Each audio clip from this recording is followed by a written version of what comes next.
Hello കൂട്ടുകാരെ, മലയാളി മോമിലേക്ക് നിങ്ങൾക്ക് വീണ്ടും സ്വാഗതം. ഇന്ന് നമ്മുടെ വീട് ഓർഗനൈസ് ചെയ്യുന്ന ചാലഞ്ചിൻ്റെ 16ാമത്തെ ദിവസത്തെ വീഡിയോ ആയിട്ടാണ് വന്നിരിക്കുന്നത്. ഇന്ന് നമ്മൾ വീട്ടിലെ കുഞ്ഞു കുറച്ച് സ്പേസാണ് ഒതുക്കണേ. അതായത് ഒരു 5 ഏരിയയൊക്കെ നമ്മൾ ഒതുക്കുന്നുണ്ട്.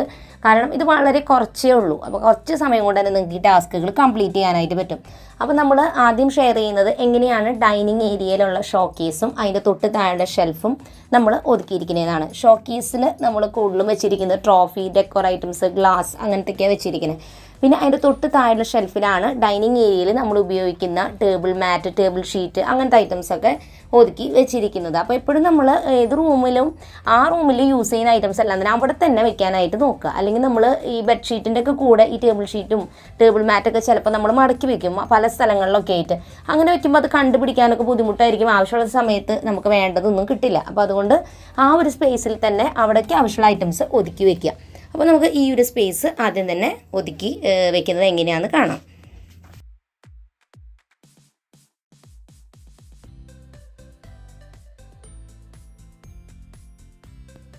നമ്മൾ ഏതൊരു സ്പേസ് ഒതുക്കുമ്പോൾ ആദ്യമായിട്ട് ഒതുക്കുമ്പോഴാണ് നമുക്ക് ഭയങ്കരമായിട്ട് ബുദ്ധിമുട്ട് ഫീൽ ചെയ്യുക. അപ്പോൾ ഞാൻ ഒരു 8 വർഷം മുൻപ് ഇവിടെ വീട് മൊത്തമായിട്ട് ഒതുക്കുമ്പോൾ വീട് ഒട്ടും ഓർഗനൈസ്ഡ് ആയിരുന്നില്ല. എല്ലാ ഐറ്റംസും ഈ പറഞ്ഞ പോലെ ഈ കാണുന്ന രീതിയിലല്ല.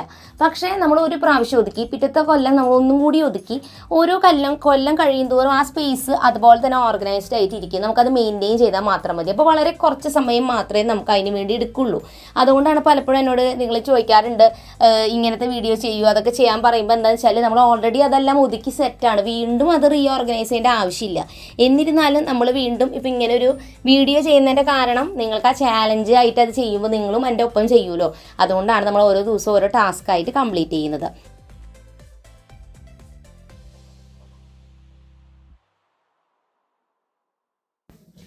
ഈ ഒരു ഷെൽഫിൻ്റെ ഉള്ളിൽ ഞാൻ ടേബിൾ മാറ്റ്, ടേബിൾ ഷീറ്റാണ് വെച്ചിരിക്കുന്നത്. മൊത്തം നമുക്ക് 3 സെറ്റ് ഉണ്ട്. അത് ടേബിൾ മാറ്റുകൾ, അതായത് 2 എണ്ണം നമ്മൾ ഡെയിലി യൂസിനുള്ളതാണ്. ഒരെണ്ണം വാഷ് ചെയ്യുമ്പോൾ അടുത്ത സെറ്റ് നമ്മൾ എടുക്കും. പിന്നെ ഒരു സെറ്റ് നമ്മൾ ഗസ്റ്റൊക്കെ വരുമ്പോൾ മാത്രം എടുക്കുന്നതാണ്. അത് ടേബിൾ ഷീറ്റും അങ്ങനെ തന്നെയാണ്.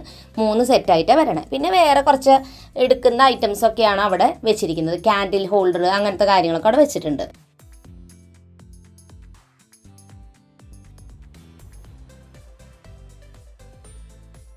അപ്പോൾ ഈ ഒരു ഏരിയ നമ്മൾ ഒതുക്കി കംപ്ലീറ്റ് ആയിട്ടുണ്ട്. അടുത്തത് നമ്മളിന്ന് ചെയ്യേണ്ടത് നമ്മുടെ ബെഡ് സൈഡിലുള്ള ടേബിൾ ഓർഗനൈസ് ചെയ്യുക എന്നുള്ളതാണ്. ബെഡ് സൈഡ് ടേബിൾ എന്ന് വെച്ചാൽ അതിൻ്റെ ഒരു ഷെൽഫ് ഉണ്ടാവുമല്ലോ, അതിൽ നമ്മൾ അത്യാവശ്യം നമുക്ക് എടുക്കേണ്ട ഐറ്റംസ്, ഇപ്പോൾ ടോർച്ചോ മെഡിസിൻസോ അങ്ങനത്തെ എന്തെങ്കിലുമൊക്കെ നമ്മൾ എമർജൻസി ആയിട്ട് ഉപയോഗിക്കുന്നത്, വൈകുന്നേരങ്ങളിൽ നമുക്ക് ആവശ്യം വരുന്ന ഐറ്റംസ് വെക്കാനാണ് ബെഡ് സൈഡ് ടേബിൾ. അപ്പോൾ അതെന്തായാലും നമ്മുടെ വീട്ടിൽ നമ്മുടെ ബെഡിൻ്റെ സൈഡിലുള്ളത് വളരെ ഉപകാരമാണ്.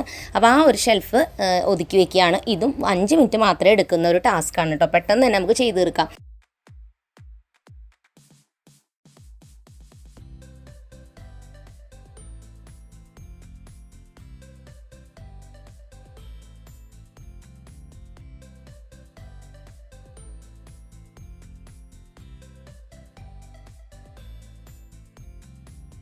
അടുത്തത് നമ്മുടെ ലോണ്ട്രി ഏരിയ എങ്ങനെയാണ് ഒതുക്കിയിരിക്കുന്നത് നോക്കാം. ലോണ്ട്രി ഏരിയ എന്ന് പറഞ്ഞാൽ നമ്മുടെ വാഷിംഗ് മെഷീൻ വെച്ചിരിക്കുന്ന ഏരിയ. അപ്പോൾ നമ്മുടെ വാഷിംഗ് മെഷീൻ ഈ കാണുന്ന ഒരു ഫ്രണ്ട് ലോഡ് വാഷിംഗ് മെഷീൻ നമ്മൾ ഉപയോഗിക്കുന്ന ബോഷിൻ്റെ, അതിൻ്റെ മുകളിലായിട്ടൊരു ട്രേ വെച്ചിട്ട് ഞാൻ എപ്പോഴും എടുക്കുന്ന ലോണ്ട്രി ഡിറ്റർജൻറ്റും ഫാബ്രിക് സോഫ്റ്റ്നറും വെച്ചിരിക്കുന്നത്. അപ്പോൾ രണ്ടും ഞാൻ ഒരുപോലത്തെ ബോട്ടിലാണ് വെച്ചിരിക്കുന്നത്. ഏരിയൽ എന്ന് പറഞ്ഞ ബ്രാൻഡിൻ്റെ ലിക്വിഡ് മേടിക്കുന്ന സമയത്ത് കിട്ടുന്ന ബോട്ടിൽ ഞാൻ എടുത്ത് വെച്ചിരിക്കുക. കാരണം ഇതിൻ്റെ മൂടികയും അത് എടുക്കാനും ഒക്കെ ഈസിയാണ്. പിന്നെ ആ മൂടിയുമ്പോൾ തന്നെ അളവ് കൃത്യമായിട്ട് കൊടുത്തിട്ടുണ്ട്, എഴുതിയിട്ടുണ്ട്. പിന്നെ നമ്മളിത് തിരിച്ച് അടച്ച് വെക്കുമ്പോൾ ഇതിൽ ബാക്കി ഇത്തിരി ലിക്വിഡ് ഉണ്ടെങ്കിൽ അത് കൃത്യമായിട്ട് ബോട്ടിലിൻ്റെ ഉള്ളിലോട്ട് തന്നെ പോകും, ബോട്ടിലേക്ക് ഒലിച്ചിറങ്ങില്ല. അപ്പോൾ അതുകൊണ്ട് തന്നെ ഞാൻ ഫാബ്രിക് സോഫ്റ്റ്നർ വെക്കാനും ലിക്വിഡ് ഡിറ്റർജൻറ്റ് വെക്കാനും സെയിം ടു സെയിം ബോട്ടിൽ ഇങ്ങനെ എടുത്ത് വെച്ചിരിക്കുകയാണ്. ഇതിൻ്റെ തന്നെ ചെറിയ ബോട്ടിലും വരുന്നുണ്ട്, അതായാലും മതി. അധികം വെയിറ്റ് വാഷിംഗ് മെഷീൻ്റെ മുകളിൽ വെക്കാതിരിക്കുക. ഞാൻ അരഭാഗം മാത്രമേ ഇതിൽ ഫില്ല് ചെയ്ത് വെച്ചിട്ടുള്ളൂ. അതിൻ്റെ തൊട്ട് സൈഡിൽ തന്നെ ഒരു ഷെൽഫ് ഉണ്ട്. അതിൻ്റെ മുകളിൽ നമുക്ക് അത്യാവശ്യം വേണ്ട വീട് ക്ലീനിങ് ചെയ്യുന്ന സമയത്തൊക്കെ ഉപയോഗിക്കുന്നതോ അങ്ങനത്തെ എന്തെങ്കിലുമൊക്കെ ഐറ്റംസ്, അല്ലെങ്കിൽ നമ്മുടെ തുണികൾ കഴുകുന്ന സമയത്ത് ഉപയോഗിക്കുന്ന ഐറ്റംസൊക്കെ ഈ ഷെൽഫിൽ വെച്ചിരിക്കുന്നത്.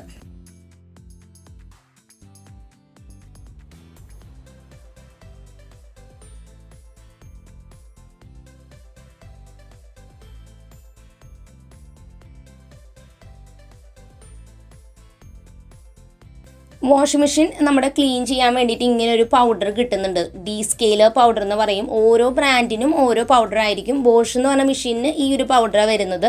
ഈ പൊടി നമ്മൾ ഇട്ട് കൊടുത്തിട്ട് അതിൽ ഡ്രം ക്ലീൻ എന്ന് പറഞ്ഞൊരു ഓപ്ഷൻ ഉണ്ട് വാഷിംഗ് മെഷീനിൽ. അത് ക്ലിക്ക് ചെയ്ത് കഴിഞ്ഞാൽ വാഷിംഗ് മെഷീൻ നല്ല വൃത്തിയായിട്ട് കിട്ടും. അത് ഇടയ്ക്ക് നമ്മളൊന്ന് ചെയ്യുക കേട്ടോ. വാഷിംഗ് മെഷീന് മുകളിൽ ഇങ്ങനെ ഒരു കവറും കൂടി ഇട്ട് കൊടുക്കാം. വാഷിംഗ് മെഷീൻ നല്ല രീതിക്ക് നനവൊന്നുമില്ലാതെ വൃത്തിയായിട്ടിരിക്കാനായിട്ട് സഹായിക്കും. അപ്പോൾ ഈ മെഷീൻ്റെ കവർ ഇട്ടിട്ട് സിബും ഉണ്ട്, അതിന് സൈഡ് ക്ലോസ് ചെയ്ത് വെക്കണമെങ്കിൽ അങ്ങനെ ചെയ്യാം. ഞാൻ ക്ലോസ് ചെയ്ത് വെക്കാറില്ല, കാരണം മിക്ക ദിവസവും വാഷിംഗ് മെഷീൻ ഉപയോഗിക്കുമ്പോൾ അത് എപ്പോഴും തുറക്കാൻ അടയ്ക്കാനൊക്കെ ഒരു മടി തോന്നും. അപ്പോൾ അതുകൊണ്ട് ഇങ്ങനെയാണ് നമ്മൾ വാഷിംഗ് മെഷീൻ്റെ കവർ ഇട്ട് കൊടുത്തിട്ടുള്ളത്. ആമസോണിലൊക്കെ വാങ്ങാൻ കിട്ടും. അധികം റേറ്റ് ഒന്നും വരുന്നില്ല. കുറേ ഡിസൈൻ കളേഴ്സിലൊക്കെ കിട്ടുന്നുണ്ട്.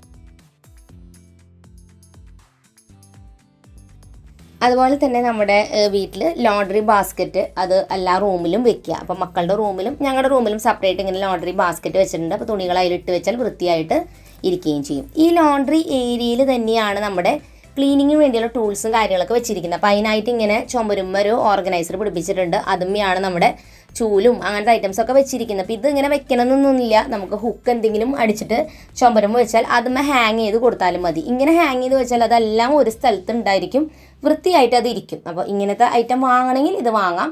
ഞാനിപ്പോൾ ഇതൊരു 8 കൊല്ലമൊക്കെ ആയിട്ട് ഉപയോഗിക്കുന്നു, കേടൊന്നുമില്ല. പക്ഷേ ഇത് ഇൻവെസ്റ്റ് ചെയ്യണമെങ്കിൽ നിങ്ങൾക്ക് ഇങ്ങനെ ഹുക്ക് പിടിപ്പിച്ചാലും മതി.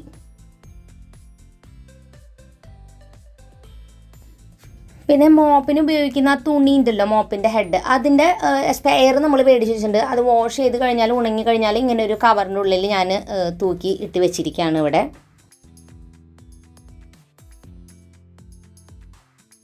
ഇനി അടുത്തതായിട്ട് നമ്മൾ ഒതുക്കാനുള്ളത് സ്റ്റോക്കായിട്ട് വെച്ചിരിക്കുന്ന ഐറ്റംസ്. അതായത് ഇപ്പോൾ സോപ്പായാലും പേസ്റ്റ് ആയാലും അങ്ങനത്തെ ഐറ്റംസൊക്കെ നമ്മൾ സ്റ്റോക്ക് കുറച്ച് എക്സ്ട്രാ വെക്കില്ലേ, 1-2 പീസൊക്കെ. അപ്പോൾ ആ വെച്ചിരിക്കുന്നതൊക്കെ ഞാനൊരു അൽമാരയിൽ ഇതുപോലെ എല്ലാം ഒതുക്കി വെച്ചിരിക്കുകയാണ്. അപ്പോൾ ഇത് ഓരോന്നിൻ്റെയും ഓരോ സ്പെയർ ഒന്ന് കയ്യിൽ കരുതുക. നമുക്ക് ചിലപ്പോൾ കടയിൽ പോകാൻ പെട്ടെന്ന് പറ്റിയില്ലെങ്കിലോ അല്ലെങ്കിൽ എപ്പോഴെപ്പോഴും കടയിൽ പോവാതിരിക്കാൻ വേണ്ടിയിട്ടും ഇങ്ങനെ വെക്കുക. കാരണം നമ്മൾ എപ്പോഴും കടയിൽ പോയി കഴിഞ്ഞാൽ വെറുതെ ആവശ്യമില്ലാത്തൊക്കെ വാങ്ങി കൂട്ടാതിരിക്കാൻ നമ്മൾ ആവശ്യമുള്ളതിൻ്റെ അക്കത്തിൻ്റെയും ഒരു സ്പെയർ ഇങ്ങനെ വാങ്ങി വെക്കുക. അതുപോലെ നമ്മളിപ്പോൾ കാർഡ്ബോർഡ് ബോക്സിൽ ഒതുക്കി വെച്ചിരിക്കുന്ന അങ്ങനെ എന്തെങ്കിലും ബോക്സിൽ അത് ഒതുക്കി വെക്കാവുന്നതാണ്.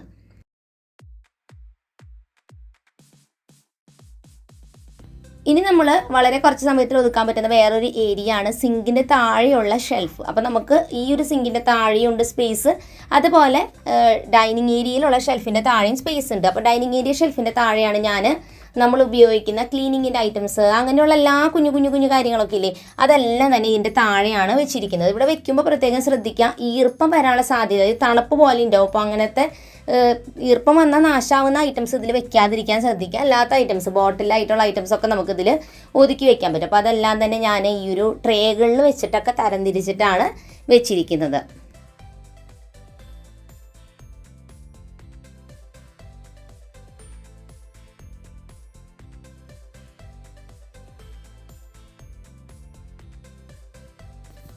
അടുത്തത് നമ്മുടെ വീട്ടിൽ എന്തായാലും നമ്മൾ ചെയ്തിരിക്കേണ്ട ഒരു കുഞ്ഞു കാര്യമാണ് ഇതുപോലെ നമ്മുടെ കാർഡുകൾ ഓർഗനൈസ് ചെയ്യാനൊരു സ്പേസ്. അപ്പോൾ നമ്മൾ സ്റ്റീൽ അൽമാരി ഉപയോഗിക്കുന്നുണ്ടെങ്കിൽ അതിന് മാഗ്നറ്റ് ഒട്ടിച്ചു കൊടുക്കുകയാണെങ്കിൽ നമുക്ക് എപ്പോഴും എടുക്കുന്ന കാർഡുകൾ, അതായത് കേബിളിൻ്റെ കാർഡോ അല്ലെങ്കിൽ ട്യൂഷൻ ഫീസൊക്കെ അടയ്ക്കുമ്പോഴുള്ള കാർഡുകൾ, അങ്ങനത്തെ കാർഡുകൾ പലതരം ഉണ്ടാവില്ലേ, അതൊക്കെ അല്ലെങ്കിൽ നമുക്ക് എന്തെങ്കിലും ഓർമ്മപ്പെടുത്താനൊക്കെ ആയിട്ടുണ്ടെങ്കിൽ അതൊക്കെ ഇങ്ങനെ മാഗ്നറ്റ് ഉപയോഗിച്ച് സ്റ്റിക്ക് ചെയ്തിട്ട് ഇതുപോലെ അലമാരയിൽ വെക്കാം. പെട്ടെന്ന് അത് കാണാനും പറ്റും. നമുക്ക് ആ സമയത്ത് ഈ ഒരു പേപ്പർ അന്വേഷിച്ച് നടക്കേണ്ട ആവശ്യമില്ല. അടുത്തത് നമ്മുടെ വീട്ടിൽ എന്തായാലും കരുതിയിരിക്കേണ്ട ഒരു കാര്യമാണ് ഒരു ചാർജിങ് സ്റ്റേഷൻ നമ്മുടെ വീട്ടിൽ ഉണ്ടാക്കിയെടുക്കുക എന്നുള്ളത്. ചാർജിങ് സ്റ്റേഷൻ വെച്ചാൽ നമ്മളൊരു എക്സ്റ്റൻഷൻ വെച്ചിട്ട് നമ്മുടെ വീട്ടിലെല്ലാവരുടെയും ഫോണിൻ്റെ ചാർജേഴ്സ് അതും വെക്കുക. അതിനുശേഷം ഇങ്ങനെ ഫോൺ ഹോൾഡർ ഉണ്ടെന്നുണ്ടെങ്കിൽ അത് നമുക്ക് ഉണ്ടാക്കിയതുപോലെ വെക്കാവുന്നതാണ്. ഹോൾഡർ മേടിച്ചിട്ട് നമ്മളിങ്ങനെ മരത്തുമ്പോൾ ഫിക്സ് ചെയ്ത് വെച്ചിരിക്കുക. അപ്പോൾ ഇങ്ങനെ വെക്കുകയാണെങ്കിൽ നമ്മുടെ എല്ലാവരുടെയും ഫോൺ നമുക്ക് ഒറ്റ ഇതിന് തന്നെ ചാർജ് ചെയ്യാം. കാലത്ത് തന്നെ എല്ലാവരും ഫോൺ ചാർജ് ചെയ്താൽ നമുക്കൊരാവശ്യം വരുമ്പോൾ ഫുൾ ചാർജ് ആയിട്ട് ഫോൺ ഇരിക്കുന്നുണ്ടാവും. പിന്നെ ഒരു സ്പേസിൽ തന്നെ അത് ഇരിക്കുന്നതുകൊണ്ട് കാണാനൊരു നീറ്റ് ലുക്ക് ഉണ്ടായിരിക്കും. ഇനിയിപ്പോൾ ഇങ്ങനെ എക്സ്റ്റൻഷനോ അല്ലെങ്കിൽ ഇതുപോലെ മൊബൈൽ ഹോൾഡറോ നമ്മുടെ വീട്ടിലില്ല എന്നുണ്ടെങ്കിൽ ഒരു ടേബിൾ ഇങ്ങനെ ഇട്ടിട്ട് അവിടെ നമ്മുടെ ചാർജർ വെച്ചിട്ട് ഇതുപോലെ നമുക്ക് ഒതുക്കി വെക്കാവുന്നതാണ്. അപ്പോൾ അപ്പച്ചനമ്മച്ചിൻ്റെ ഫോണൊക്കെ ഇതുപോലെയാണ് നമ്മൾ ചാർജ് ചെയ്യാൻ വെച്ചിരിക്കുന്നത്. അപ്പോൾ ടേബിൾ ആവശ്യമില്ലാത്ത മുഴുവൻ കൊണ്ടുവയ്ക്കാതിരിക്കുക. നമ്മൾ ഡൈനിങ് ഏരിയയിലാണ് വെക്കുന്നത്. അപ്പോൾ ആ ഒരു ഏരിയ വൃത്തിയായിട്ടിരിക്കണമെങ്കിൽ അത്യാവശ്യമുള്ളത് മാത്രം ആ ടേബിളിൽ വെക്കുക. പിന്നെ അതിൻ്റെ തൊട്ട് സൈഡിൽ മെഡിസിൻസ് ഡെയിലി കഴിക്കുന്നുണ്ടെങ്കിൽ അതും കൂടി ഒരു ബോക്സിലാക്കിയിട്ട് വെച്ചിരിക്കുകയാണ്. അപ്പോൾ നമ്മൾ എല്ലാ ദിവസവും അത് മറക്കാതെ ആ മെഡിസിൻസ് കഴിക്കാൻ വേണ്ടിയിട്ട് ആ ബോക്സ് അവിടെ വെച്ചിട്ടുണ്ട്. കാരണം അവിടെ ഫോൺ ചാർജ് ചെയ്യാൻ വരുമ്പോൾ എന്തായാലും ആ ഒരു സ്പേസ് നമ്മളെപ്പോഴും ഉപയോഗിക്കുന്ന ഒരു ഏരിയയാണ്. അപ്പോൾ ഈ ഒരു ബോക്സിലാണ് മരുന്നുകളെല്ലാം തന്നെ വെച്ചിരിക്കുന്നത്. കാണുമ്പോൾ മരുന്നിൻ്റെ ബോക്സാണെന്ന് തോന്നില്ല, ഒരു ബുക്ക് പോലെ ഫീൽ ചെയ്യുള്ളൂ, പക്ഷേ ഇതൊരു മരുന്നിൻ്റെ ബോക്സാണ് കേട്ടോ. അപ്പോൾ ഇതിലാണ് മെഡിസിൻസ് ഒക്കെ വെച്ചിരിക്കുന്നത്. അപ്പോൾ ഒരു ചാർജിങ് സ്റ്റേഷൻ ഉണ്ടാക്കിയെടുക്കുക, അത് ഓർഗനൈസ്ഡ് ആയിട്ട് വെക്കാൻ ശ്രദ്ധിക്കുക. അപ്പോൾ ഇന്നത്തെ ടാസ്ക് ഇത്ര മാത്രമേ ഉള്ളൂ. വളരെ കുറച്ച് ടാസ്കുകൾ, ആ കുഞ്ഞു കുഞ്ഞു ടാസ്ക്കാണ്, 5-6 ഉണ്ടെങ്കിലും വളരെ ചെറുതാണ്. അപ്പോൾ എല്ലാവരും ഇന്ന് ഈ ടാസ്ക്കൊക്കെ ചെയ്യാം. പുതിയൊരു നല്ല വീഡിയോ ആയിട്ട് വീണ്ടും നമ്മൾ വരുന്നതായിരിക്കും. അതുവരെയും എൻ്റെ എല്ലാ കൂട്ടുകാർക്കും bye bye and take care.